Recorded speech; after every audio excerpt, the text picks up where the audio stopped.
నమస్తే, welcome to Bharati TV. నేను బాపయ్య. ఆంధ్రప్రదేశ్లో వైఎస్ఆర్ కాంగ్రెస్ పార్టీ పనితీరు మాత్రం ఎప్పుడూ విచిత్రంగానే ఉంటుంది. ఆ పార్టీ అధికారంలో ఉన్న ఒకటే తీరు, దౌర్జన్యాలు, దమనకాండ. ఆ పార్టీ ప్రతిపక్షంలోకి వచ్చిన తర్వాత అయినా విధానాలు మార్చుకుంటుందేమో అంటే అప్పటికీ మారదు. అప్పుడు కూడా అవే దౌర్జన్యాలు, అదే స్థాయి దమనకాండ. ఇప్పుడు ఆంధ్రప్రదేశ్లో ప్రతిపక్షంలో ఉన్న వైఎస్ఆర్ కాంగ్రెస్ పార్టీ ఎలాంటి దౌర్జన్యాలకు పాల్పడుతుంది ఏంటి అనేది ఈ వీడియో ద్వారా నేను మీకు తెలియజేస్తాను. ఎక్కడా స్కిప్ చేయకుండా ఎండ్ వరకు చూడండి.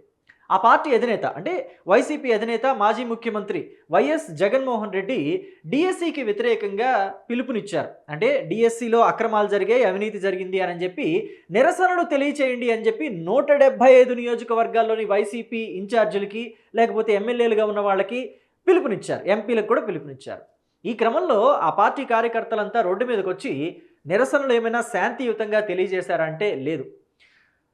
ఆ నియోజకవర్గాల కూడళ్లలో ఎక్కడో ఒక చోట ధర్నా చౌకులో ఏదో ఉంటాయి కదా, అక్కడ కూర్చొని ప్రభుత్వానికి వ్యతిరేకంగా నినాదాలు చేశారా, లేదంటే ప్రభుత్వం ఏదైనా అవినీతి కార్యక్రమాలకి పాల్పడితే వాటికి ఆధారాలు చూపించి మీడియాని ఏమైనా అడ్రస్ చేశారంటే అది లేదు. కేవలం ఆడవాళ్ల మీద దౌర్జన్యాలకి మాత్రమే పాల్పడుతున్నారు. మొన్నటికి మొన్న చూస్తేనేమో ఆముదాల వలసలో ఎస్ఐ ప్రవళిక మీద దాడి, ఇవాళ చూస్తే పూతలపట్టులో ఏఎస్ఐగా పనిచేస్తున్న జ్యోతి మీద దాడి. ఇద్దరు కూడా అంటే ఒకళ్ళు మానసికంగా తీవ్రంగా గాయపడితే ఇంకొకళ్ళు శారీరకంగా గాయపడ్డారు. అప్పుడు మానసికంగా ప్రవళిక ఎలా గాయపడ్డారనేది ఒకసారి మీరు చూడొచ్చు. మీకు గుర్తు చేస్తాను. ఇదిగోండి, చింతాడ రవి ఆవిడని ఎలా ఇబ్బంది పెట్టారనేది సర్కిల్లో వేసి చూపించాను చూడండి. ఇది ప్లే చేస్తాను, మీకు అర్థమవుతుంది.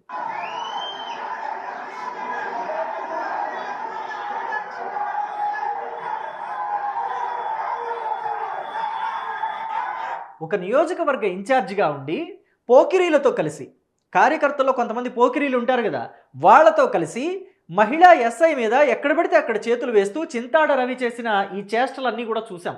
ఆయన నిన్న సాయంత్రం అరెస్టు కూడా అయ్యారు.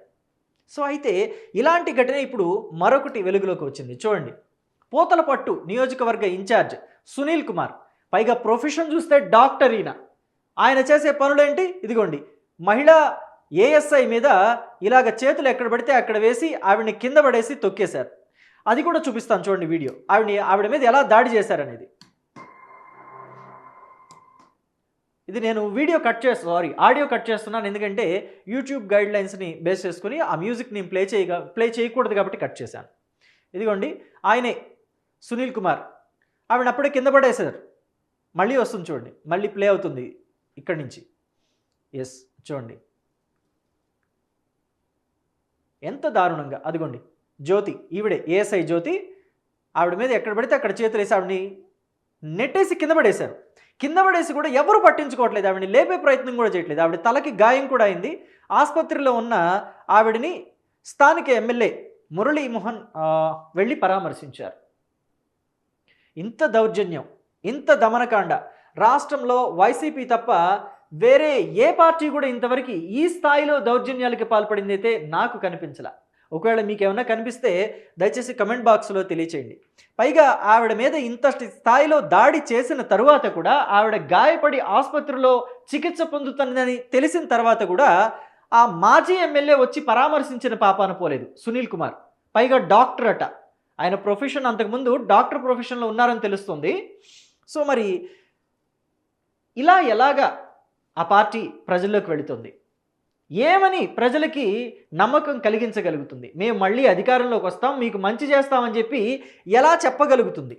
ఇలా ఆడవాళ్ళ మీద, మహిళా అధికారుల మీద దాడులు చేస్తూ వెళితే ప్రజలు వైసీపీని నమ్మే పరిస్థితి ఉంటుందా అంటే లేదని చెప్తున్నారు ప్రతి ఒక్కళ్ళు కూడా.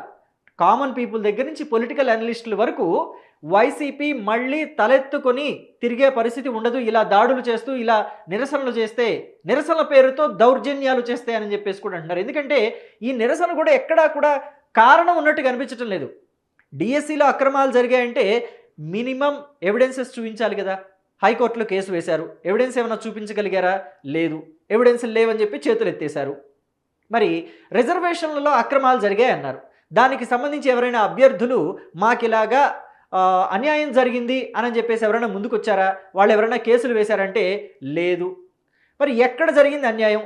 కానీ వైసీపీ నాయకులంతా కూడా ఈ డిఎస్సిని మేము వస్తే రద్దు చేస్తామంటారు.